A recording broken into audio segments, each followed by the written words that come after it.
सोचिए जरा, एक तरफ दुनिया का सबसे अमीर आदमी और दूसरी तरफ अमेरिका का सबसे पावरफुल नेता, और अब दोनों भिड़ चुके हैं। ना डिप्लोमेसी बची, ना सलीका, धमकी, आरोप, छींटाकशी, सब कुछ पब्लिक में हो रहा है। तो पॉपकॉर्न निकालिए जनाब, क्योंकि अभी तो ये लड़ाई बस शुरू हुई है। नमस्कार, मैं हूं सिद्धार्थ प्रकाश।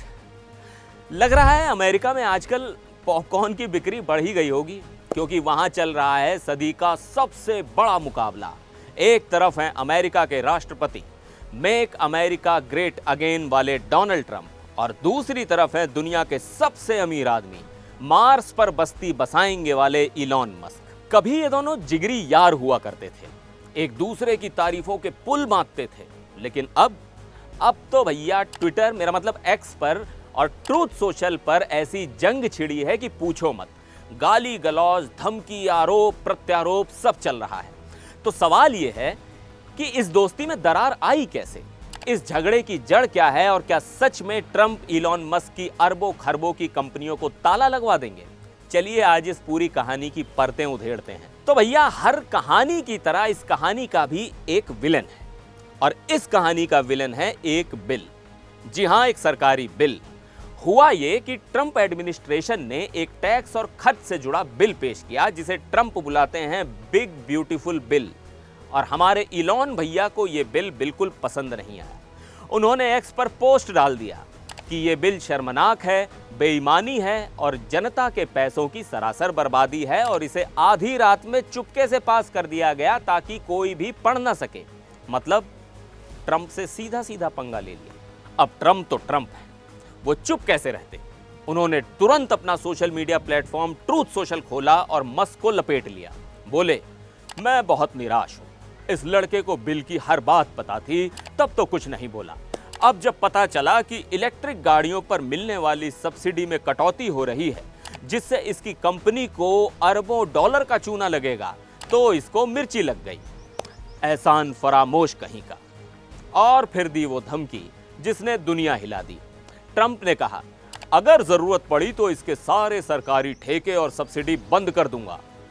और धमकी का असर देखिए, अगले ही दिन टेस्ला के शेयर ऐसे गिरे जैसे आसमान से पत्थर गिरते हैं। एक ही दिन में कंपनी की मार्केट वैल्यू से 150 अरब डॉलर स्वाहा।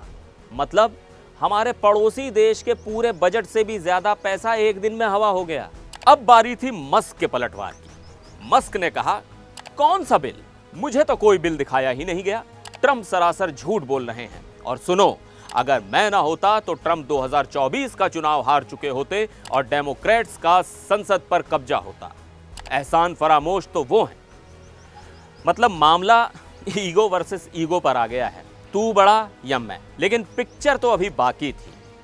जब लगा कि लड़ाई अब ठंडी पड़ेगी, तभी मस्क ने वो बम फोड़ा जिसकी किसी को उम्मीद नहीं थी। उन्होंने ट्रंप को सीधे सीधे कुख्यात यौन अपराधी जेफरी एप्स्टीन के स्कैंडल से जोड़ दिया। मस्क ने एक्स पर लिखा, अब असली बम गिराने का टाइम आ गया है। डोनाल्ड ट्रंप का नाम एप्स्टीन फाइल्स में है, इसीलिए वो फाइलें आज तक पब्लिक नहीं की गई। इस पोस्ट को याद रखना, सच सामने आएगा। सोचिए कितना बड़ा आरोप। हालांकि मस्क ने इसका कोई सबूत नहीं दिया कि उन्हें यह जानकारी कहां से मिली, लेकिन तीर तो कमान से निकल चुका था। अब तो ट्रंप का पारा 7वें आसमान पर पहुंच गया। उन्होंने फिर से मस्क को धोया। उन्होंने लिखा कि मस्क पगला गया है क्योंकि मैंने उसका इलेक्ट्रिक व्हीकल वाला एजेंडा खत्म कर दिया। देश के बजट में अरबों डॉलर बचाने का सबसे आसान तरीका जानते हो क्या है? मस्क की कंपनियों को दी जा रही सरकारी सब्सिडी और ठेके बंद कर दो, खेल खत्म। अब आप सोचिए वॉशिंग्टन में क्या माहौल होगा। रिपब्लिकन नेता कंफ्यूज हैं कि भाई किसके साथ खड़े हों, सबसे ताकतवर आदमी यानी ट्रंप के साथ या सबसे अमीर आदमी मस्क के साथ। एक नेता ने तो यह भी कहा कि यह बहस अब हर जगह है। इस पर मस्क ने भी एक और ताना मार दिया। बोले, ट्रंप के पास तो बस 3.5 साल बचे हैं, मैं तो अभी 40 साल और पब्लिक लाइफ में एक्टिव रहूंगा। और इस पूरी लड़ाई के बीच मस्क की मुश्किलें एक और जगह बढ़ रही हैं। उन पर अमेरिका की सिक्योरिटीज एंड एक्सचेंज कमीशन यानी SEC का भी एक केस चल रहा है।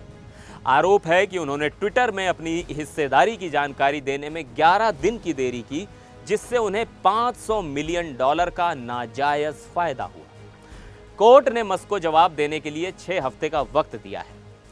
खैर, तो कुल मिलाकर यह लड़ाई अब सिर्फ पर्सनल या पॉलिटिकल नहीं रही, ये एक इकोनॉमिक वॉर बन चुकी है। एक तरफ है राजनीतिक ताकत और दूसरी तरफ है पैसों की और टेक्नोलॉजी की ताकत। ट्रंप अपनी पावर का इस्तेमाल करके मस्क के बिजनेस को चोट पहुंचाना चाहते हैं और मस्क अपने सोशल मीडिया प्लेटफॉर्म का इस्तेमाल करके ट्रंप की इमेज को। यह जंग कहां जाकर रुकेगी ये तो वक्त ही बताएगा, लेकिन एक बात तो तय है, इसमें अभी और भी बहुत से ट्विस्ट बाकी हैं। आपको क्या लगता है, इस जंग अमेरिका में कौन जीतेगा, टीम ट्रंप या टीम मस्क? नीचे कमेंट में अपनी राय जरूर बताइएगा। वीडियो पसंद आया हो तो इसे लाइक और शेयर करना ना भूलें। मिलते हैं अगले वीडियो में, तब तक के लिए नमस्कार।